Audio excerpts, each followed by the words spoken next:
और अगर भारत बड़ा कुछ अटैक करता है या भारत कुछ बड़ा बदला लेने की अ,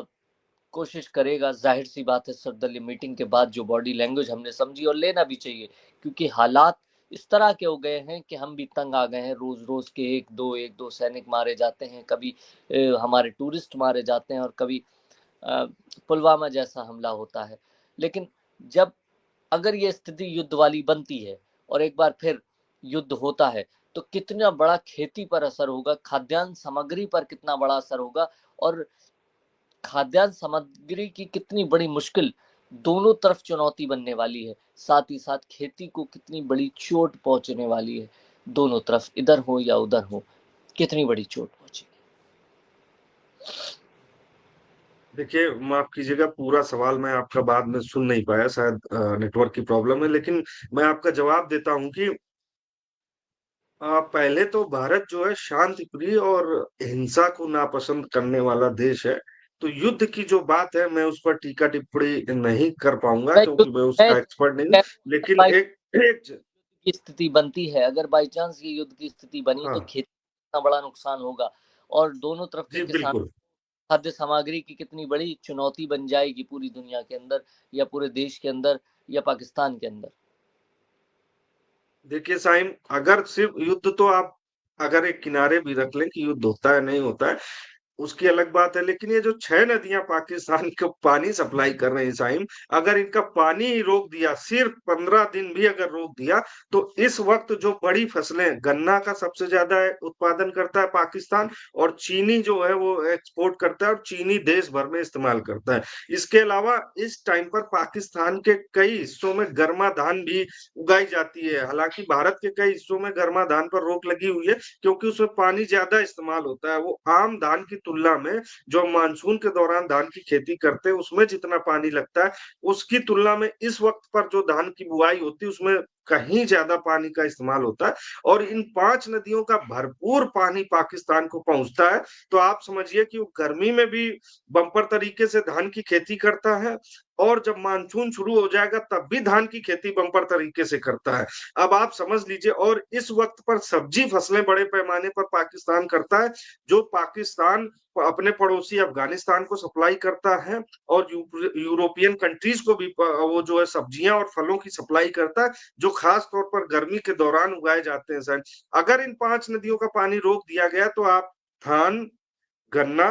कपास और दाल का उत्पादन आप ये मान लीजिए, जो अभी 90% है, वो घट करके 5% आ जाएगा और जो वहाँ की आबादी को जितनी खपत की ज़रूरत है, जितनी वहाँ की खपत हो रही है, खाने के लिए जितनी ज़रूरत है, उसका पूरा नहीं होगा। अभी भी कई बार हमने देखा है कि पाकिस्तान को अमेरिका से उधार लेना पड़ा है, चाइना से उधार लेता है, सऊदी से उधार लेता है, दूसरे देशों के उधार पर तो उसकी अर्थव्यवस्था टिकी हुई है, वो क्या हमारे सामने टिक पाएगा साईं? खाद्य संकट की जो बात है, पाकिस्तान 15 दिन में ही घुटने टेक देगा और भूखा-प्यासा तड़पने लगेगा और सीधा यूएनओ के पास पहुँचेगा और वैश्विक मंचों के पास पहुँचेगा कि हमें बचा लीजिए, हमारी मदद करिए, हमारे पास खाद्यान्न संकट हो गया और वहाँ से दबाव बनाने की कोशिश करेगा कि भारत से वैश्विक संगठन कहें, वैश्विक देश कहें कि भई पानी दे दो इसको। लेकिन भारत अब की बार इस पर रहम दिखाने वाला नहीं है साईं। दूसरी बात रही कि भारत पर कितना खाद्यान्न संकट का असर पड़ेगा अगर युद्ध होता है। साहिब, हमारे पास हम जो है 1962 और कारगिल युद्ध और उसके पहले भी जो 71 का युद्ध हुआ है, उसमें हम सबक सीख चुके हैं। हम अनुभव ले चुके हैं कि युद्ध जब होता है, तो देश में क्या हालात होते हैं, क्या चुनौतियाँ खड़ी होती हैं और हमारे यहाँ का जो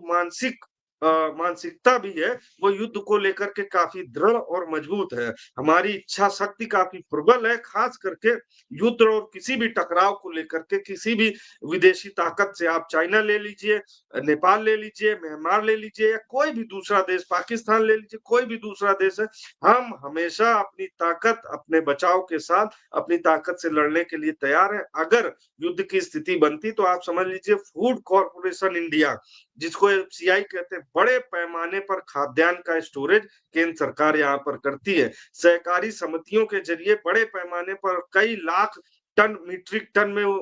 खाद्यान्न का स्टोरेज किया जाता है, जिसमें गेहूँ, चावल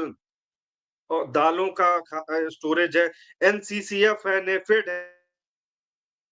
ये खरीद भी किसानों से कर, स्टोरेज भी करती हैं, और बड़े बड़े गोदाम देश भर में केंद्र सरकार के बने हुए हैं, जो पहले युद्ध, जब पहली बार युद्ध हुआ था उसके दौरान ही तत्कालीन प्रधानमंत्री ने समझ लिया था कि अगर युद्ध के हालात बनते हैं तो हमारे पास खाद्यान्न का संकट नहीं होना चाहिए, हमारे पास जो जलापूर्ति और खाने पीने का सामान है सैनिकों को और आम जनता को पहुंचते रहना चाहिए। इसीलिए मैंने बात अभी कुछ देर पहले कही थी कि भारत में नदियों का तो प्राकृतिक रूप से बड़ा जाल है ही, लेकिन हमने नहरों का जो जाल बिछाया हुआ है,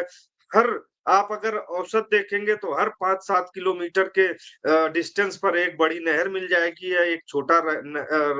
रजवाहा मिल जाएगा, या एक बड़ा छोटा नाला मिल जाएगा, जिससे सिंचाई के लिए पानी की उपलब्धता बनी रहती है। आप कई जगह साइम देखेंगे कि कुछ रजबहे, कुछ नाले ऐसे हैं जो सूखे पड़े हुए हैं, उनका इस्तेमाल नहीं किया जाता है, वो इमरजेंसी के लिए ही रखे गए थे। उस वक्त पर तत्कालीन नेताओं ने ये सोच करके रखा था कि अगर भविष्य में ऐसी कभी नौबत आती है कि पानी की सप्लाई या खाद्यान्न की सप्लाई कर जरूरत पड़ती है, तो हम पानी कैसे सप्लाई करेंगे। तो कई जगह आपने देखा होगा कि ब्रिटिश दौर की ईंटों के साथ ऐसे रजबहे बने हुए हैं जो लगता है सूखे पड़े, इनमें पानी नहीं आता, तो मुसीबत के दौर में इस्तेमाल करने के लिए ही बनाए गए हैं साइन। और कई जगह आपने देखा होगा कि स्टॉक राष्ट्रीय जो है स्टोरेज संगठन बनाए गए हुए हैं एफसीआई के जरिए, हर शहर में एफसीआई और हर राज्य में एफसीआई के बड़े बड़े गोदाम बने हुए, खास करके रेलवे के भी गोदाम बने हुए हैं, और इन गोदामों को रेलवे से कनेक्टिविटी जोड़ने के लिए नजदीक रेलवे, और आप बड़े शहरों में जहां भी देखेंगे बड़े जो बस स्टैंड होंगे उसके नजदीक ही गोदाम मिलेंगे, आप पुराने अगर देखने जाएंगे। वो इसीलिए थे कि अगर कभी युद्ध की नौबत आए तो हमें सप्लाई में आसानी हो, हम तुरंत जो है खाद्यान्न को रेलवे में लोड करें और रेल के जरिए देश भर में खाद्यान्न को पहुंचा दें। ठीक उसी तरीके से बस स्टैंड के नजदीक गोदाम जो बनाने की मंशा थी वो यही थी कि ट्रक आए और ट्रक पर खाद्यान्न लादा जाए और तुरंत उसे जो है सप्लाई कर दिया जाए। तो भारत देश में चाहे युद्ध हो जाए या कुछ भी हो जाए, खाद्यान्न और इसका संकट कभी नहीं होने वाला। साइम इसका जीता जागता उदाहरण कोविड है। अभी जो 2020, 21 और 22 तक 22 की शुरुआत तक हम परेशान है, दुनिया में हाहाकार मच गया, खाने का संकट खड़ा हो गया लोगों को, लेकिन भारत ऐसा देश है जिसने सबसे पहले जो है वैक्सीन भी इजाद की और दुनिया को वैक्सीन पहुंचाने का काम किया। और हमने अपने पड़ोसी देश बांग्लादेश और आप भूटान, नेपाल, म्यांमार को जो है